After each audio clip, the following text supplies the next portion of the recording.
પેલા કરી હગું હગ પણ પછી જોતા ને અત્યારે જોઈને કરીને ફરી જોય. સમય કેવો આવ્યો છે. એટલે એ સમયમાં લગ્ન આવે ને, જાણે દીકરીનું લગ્ન લખે એટલે એક શ્રીફળ હોય, એમાં થોડા ઘઉં હોય, એમાં 7 પડીકો હોય, 1% હોય અથવા 7% હોય, અને એ વેવાઈના ઘેર મોકલતા કે એ મારા હગા, તારા ઘેર વેત ના હોય તો હું ઘઉં મોકલું છું, ટકો મોકલું છું, ગોળ મોય મેલું છું, તે રાબ કરીને પાજે, પણ તારી આબરૂ નહીં જવા દઈએ અમે.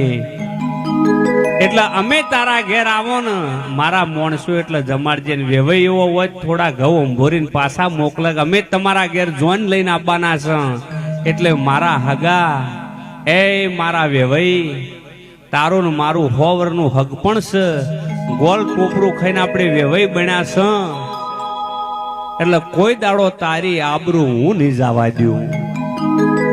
પછી લગ્ન લસી અને પૂંખણીઓ હોય, એટલે વરની માં હોય તો દીકરો હોય તો એ વરની માં, દીકરી હોય તો એની માં, એને પૂંખ.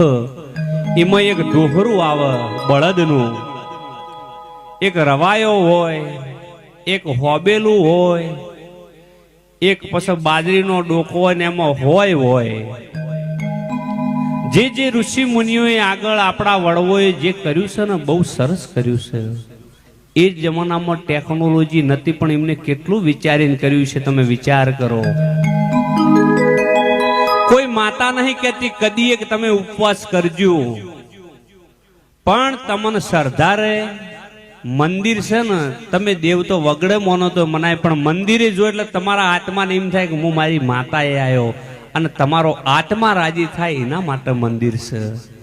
વેણ વધાવો છે એ ખાલી વિશ્વાસ છે કે મારી માતાએ દોડ આલ્યો, ન તમને ભરોહો હોય તો એ કાયમ ભેળી રહે. એટલે એ પૂંખણીઓ હોય, એટલે એ પૂંખણીઓ છે ને એમાં બહુ સમજવા લાયક છે. એમાં 2 પાસો પેલો મુઠ્ઠીઓ હોય તડતડિયો, એક શેલીનો ને એક ઘઉંના આટાનો. એટલે દીકરીને એની માં, એના પિયોર પક્ષ વાળો એવું કીધું કે બેટા, તને પૈણાઈને તારા હાહરે મોકલવાની છે, એટલે મારી દીકરી તારી હાહુ ખરાબ હશે ને તો જેમ હોયની અણી મારે ને એમ તને હેરાન કરશે, પણ તું અસલ મા બાપની ખોનદોન દીકરી હોય પાછી મત આવજે અને અમારી આબરૂ મત ગાડજે. એના માટે હોયનું પૂંખણિયું હોય છે. પછી રવાયો એટલા માટે હોય છે કે જેમ શાહને આપણે ગોળીમાં વલોવીનો છે ને, એમ તને હેરાન કરી નોખશે, આમ રમણ ભમણ તને એટલો વખો પડાવશે, તારો હાહરિયો કજાડ હશે તો. પણ મારા દીકરા તું સમજીને રહે, અને જેમ જીની કિંમત થાય એમ તારી કિંમત થાહ, પણ તું હમી રહેજે.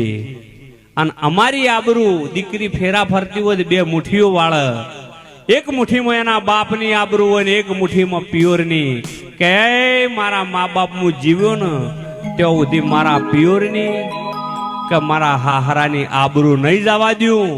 એટલા માટે દીકરી મુઠ્ઠીઓ વાળીને ફેરા ફરતી એ જમાનાની વાત છે. પછી રવાયો એના ચેડે દોહરું હોય કે મારી દીકરી, હોમે વાળાના ઘેર તારું દુઃખ કદાચ આવે તારા કર્મે, તો બળદ બની અને તારે શેતર શેડવો પડતો, શેતર શેડીને પણ એ ઘેર રેજીને છૂટી મત થાજે. મારા દીકરાને અમારી આબરૂ રાખજે. એના માટે થઈને દોહરું હોય છે. પછી હોબેલું હોય છે કે તને ખોડી નોખે ને જેણી જેણી, તોય પેલા એમ કહેતા કે દીકરી મરી જાય હારી, પણ છૂટી થાય ને ના હારી, એવું આપણા ગંઢિયા કહેતા. એટલે તને ખોડી નાખશી મારા દીકરા, પણ તું અસલ ખોનદોનની દીકરી હોય તો છૂટી મત થાજે. પછી ગવોનો તરતડિયો હોય એ ફેરવ કજો આ બોજી મુઠ્ઠી લાખની, અને આટલા બધા વચનો તમને બોધ્યો છે, અને હળી મળીને રહેજો. અને કદાચ ના રહો તો આ શેલીનું તરતડિયું નોખવામાં આવે, ખબર છે? એટલે નોખો એટલે ફેદાઈ જાય. જો કે તમારી મરજી હોય એમ તમે કરજો, ના શેલીનું તરતડિયું ફેદાય એમ ફેદાઈ જાજો. પછી દીકરીને ચોરીમાં ફેરા ફરતી હોય ને એટલે જમણા પગનું ચંપલ કાઢીને એને પજે લગાડવામાં આવે કે દીકરા આજથી જ તારા જીવનમાં ડુંગરા ચડવાનું ચાલુ થઈ ગયું, ડુંગરા ચડવા પડે ચડીને પણ જીવન પાર પાડજે. અને દીકરીનું વાળાબાનો ટેમ આવે ને, ગમે તેવો બાપ હોય સાહેબ, એના માથે મોત હોય ને બંદૂક કોક ગોળી મારે તેનો બાપ નારવો, પણ આ દુનિયામાં એવો કોઈ બાપ ના હોય પોતાની દીકરીનું વાળાબાનો ટેમ થાય ને એની વશમાં વહુ ના આવે. ગમે એવો બાપ મજબૂત હોય પણ એ દાડે હારી જાય.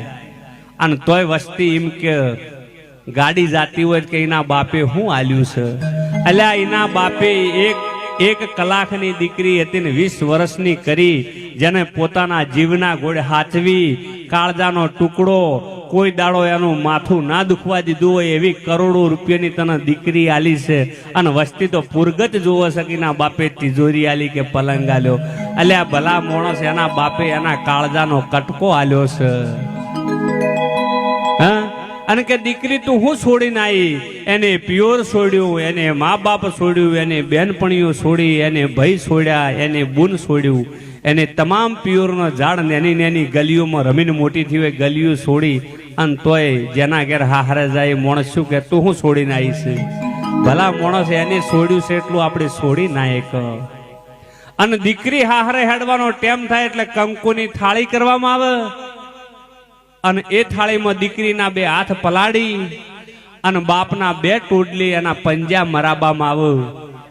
એ પંજા એટલા માટે મરાવ કે મારા માના જણ્યા ભાઈ, બાપના ઘેર જેટલી બાપુજી હોય ને માલ મિલકત હોય એમાંથી મારે તલ ભાર નહીં જોતી. હું 10 ઓગળીએ તને સહી કરીને લસી આલું છું કે ખાલી મારા ઘેર અવસર હોય ને એટલે તું આઈને ઉભો રહે તો હું રાજી. કુંવાસીને લેવાની ભૂખ ના હોય પણ પિયોરનું કૂતરું ભાળી જાય ને તો કુંવાસી રાજી થઈ જાય.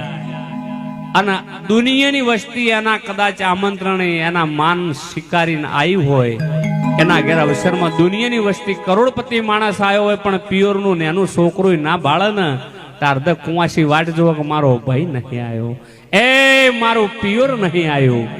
અને પ્યોર એટલો તો કહેવરાય છે કે મારા ભાઈ ખાલી લીલું નાળિયેર લઈને આવશે ને તો એ ઘણું. એટલે એટલા માટે 10 ઓગળીએ કરીને એના પંજા પાડવામાં આવે છે. અને એ જમાનાની વાત છે કે બળદગાડું હોય, કદાચ હેડતા જવાનું હોય અને દીકરી શરમાળ હોય એટલે તરહ લાગે કોઈના પાસે પોણી ના માજીએ કે એટલે ટોપરું ફોડી ગોમના ગોદરે અને એના ખોળામાં ટોપરું આલવામાં આવે કે જો મારા દીકરા તને તરહ લાગે ને તો આ ટોપરાની કળી તારા મૂઢા મિલજે, અમી રહે તને તરહ નહીં લાગે.